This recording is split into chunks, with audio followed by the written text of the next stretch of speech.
Hey, how's it going? Wild Randall here. So I'm going to show you how to make a cooking pouch out of what we call Reflectix foil. Now this is not really foil, it's a bubble wrap that has an aluminum foil on both sides. And what that does is it's used for an insulating wrap around things like water heaters and stuff like that.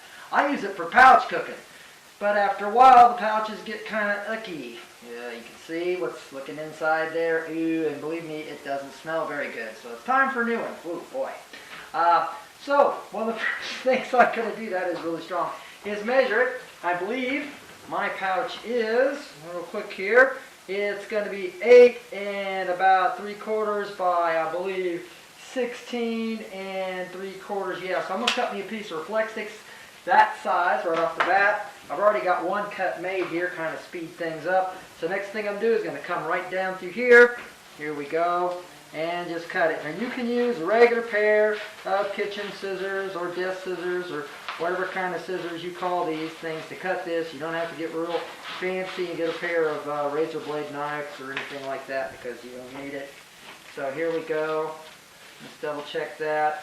If you want to make your pouch a little bigger, that's fine. I find this fits a standard baggie really nice. Okay, so there we go. See? No big deal. This thing's out of here. You can buy this Home Depot, Ace Hardware, any place like that. It's dirt cheap, like 14 bucks. And it'll make 1,000 of these things. Well, not 1,000, but it'll make a lot of them anyway. So next thing I got to do is talk about the folds. Whoa, boy, that thing, like I said, is really, my gosh, it is really heavy duty. So I'm going to go back about, looks like 6.5 inches is the depth. So that's where we want to start. Both sides are the same, equally the same. So let's go back here, about 6.5 inches. And you know, you can make a mark, or if you're like me, you can just go ahead and scratch something here, which that's fine. Anything would work for that, or maybe a mark, a Sharpie mark or something like that. So I've made my mark, and I'm going to go ahead and just fold it. See, you don't get any big points for neatness here, unless you're a really super neat freak, and if you are, you would probably like this system anyway. One of the beauty things about pouch cooking is I'm just going to put a baggie in here, put whatever food I'm rehydrating, and that's like mashed potatoes. You can put anything in there that you want to keep either hot or cold. And, you know, let it set for a while after you put your boiling water in here, and this will keep it warm for a long time. Then you take the bag out, you either throw it on the fire. For those of you who are opposed to that, I understand that. That's cool. Don't throw it on the fire. Go ahead and take it back out with you. All right, I'm going to double check that, you know, make sure I didn't screw anything up. I got a fold there. One of the best ways to do that, of course, is just with a tape measure. Looks like I got about 6.5 inches, which is kind of where I was. You know what, it looks a little shy to me, so I'm going to go a little deeper on that. One of the things I'm going to do also to double check that is, 1 second. I'm going to get a real honest-to-God baggie and make sure that it fits in there. The idea is that the baggie fits down inside there with just a little flap over the outside. Okay, that looks pretty good. So let me give you that measurement again because I didn't like it the first time. I think I did go, no, it's, yeah, 6 3/4, 6.5 to the fold. So there we go, I folded it up there. Let's go a little bit further. Let's say that's going to be about 7.5, all right? So we'll start at 7.5. Okay, now I've got that like that. The next one I'm just going to fold over top here. In the old days, we used to take this special aluminum tape and tape all the way around here, and these things lasted very little time at all. I come up with this idea, at least I came up with it, I think. Now somebody else may have come up with it, was to armor the whole thing. So what I'm going to do is I'm going to use duct tape. Why not? You know, we all got some of this hanging around. Doesn't cost very much.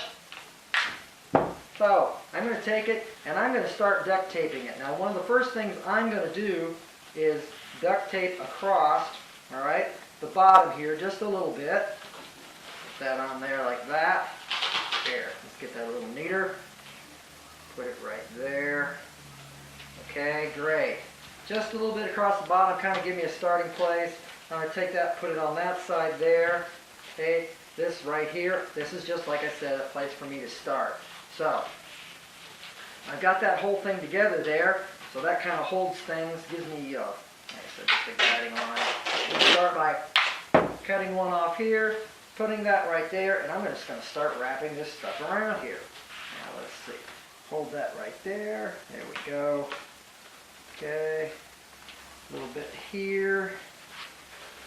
Take it across here in the back. Now if you want to be real nifty about it, all you have to do, you can cut your duct tape to pre-cut lengths. That's, I think, going a little bit farther than I would go, but some people would like to do that. That's great. So I got my first one right there, so I kind of got the whole thing started, and it's kind of tagged it in there. Now, rather than start wrapping that up, I'm going to basically armor both sides of the lid. Now, some people put Velcro closures on this and close them up real nice. You know what? So far, I have never found that that's worked for me. They just get full of crap and crud. So I'm going to go ahead and armor that. Here we go. Put that there. You know, now I'm not going to armor the inside of this because that would kind of defeat, you know, as far as I'm concerned, the whole purpose of the insulation. It wouldn't make it so it insulates nearly as good. So I'm just going to start armoring the outside of the lid here. Using the term armoring kind of loosely, but that's what we're doing. Alright. Yeah, that looks pretty good. Right through there. One more piece across here again. If you're opposed to cutting duct tape with your teeth, then by all means use something else to do that. I don't find it, you know, any big deal. One of the other things I'd like, see how we've got this open seam here? I'm going to cover that up with the duct tape. Alright? Come on, duct tape. Yeah. Why do they call duct tape? Does anybody know? Well, it was developed during World War II to seal up, believe it or not, 50 caliber ammunition cans. And they said the water shed off it like a duck, so they called it duct tape. That's it. So if anybody ever asks you, it's not really made for air conditioning ducts or anything like that. And a lot of people seem to think it is. That's kind of a misnomer. I'm going to put a little cut right here to kind of give myself a little relief. And then put this all the way back across there. Okay. Got that there. Now I can take this whole corner over here like this. So far I got it, yeah, it looks like it's armoring up pretty good. You know, you got a loose flap right there. That's something that's not great. So I'll put one more piece of tape on here. You know, I like to put a little bit extra tape on them. If you're really that worried about weight, don't do that. To tell you the truth, it's not that big a deal. Mostly I'm worried, just trying to get some life out of these things. If you don't do this, this reflective stuff will not last very long. Okay, there's my lid. Got my lid all armored. Now all I'm going to do is just start wrapping this thing up. You know, I'm just going to start right there.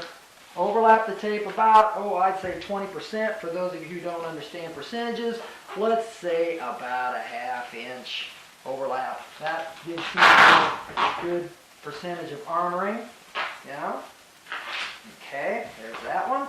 Doesn't take very long, as you can see. It's a pretty quick operation once you get going. I want to stress that you would really like to get the duct tape to go all the way around the seams instead of like trying to stop right there on these open seams right here. That won't work very good. You end up with dirt and crap in there. You know? Okay. Okay, that looks good. One more here. Put a piece there.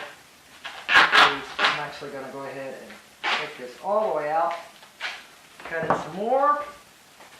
Here we go. You see, you can make these at home, like in a flash, have them ready to go. They're real lightweight. That's one of the other things I really like about them, is they're super lightweight. By folding them, you don't end up with a seam down here. You don't want a seam down there because that's where most of the weight of your food pouch is going to be put on there. Now this last piece, I'm going to kind of just stick it right there, halfway across on one side. See? So it's hanging over. This is important right here. We want to really, this area right here is really prone to wearing out pretty quickly. So fold that all the way over there, like that. Okay? Again, I'm going to just relieve this edge here, relieve that edge there, and you can take this, fold that down there, bring this all the way over. It locks really nice now. See, look at that. Wow, that is good. Got a nice little lock on the corner, which is what we want. Okay. Now, over, not here. Didn't cut it quite enough. Cut it a little more here. There we go. All right. Have that block over the corner, real good there. That down there like that. Okay. And if you're really concerned about that, you can also put some more on there. For all practical purposes, the thing is done. Now, Like I said, I've never seen a need ever to go on the inside of this. Don't get out of hand with the duct tape. Lord knows you don't need 100 coats of the stuff. You just need enough to kind of hold it on there. There we go. That ought to hold this baggie really well. Especially room for it to splash around and move around a little bit. So you can, you don't want to make it too small. Because if you make it too small, the problem is when you're stirring it becomes a problem. Some people actually gusset the bottoms of these. This is something you can do like that. So they stand up. You know what? The heck with that. I can just lean this up against a log or something. That's what I always do. There you go. So it'll hold a lot of room in there. You can also use that for a lot of other things, if you had to put anything in there. I actually carry my knife. Well, I don't carry my knife, excuse me. I carry my fork and my spork and usually my hand sanitizer as well as my toothbrush and toothpaste in there so that I can have all that stuff ready to go. All right, pouch cooking. Got to try it. It's a simple way. Like I said, doesn't take very much. You can make them smaller if you want, but I like mine a little bit bigger. All right, see you later.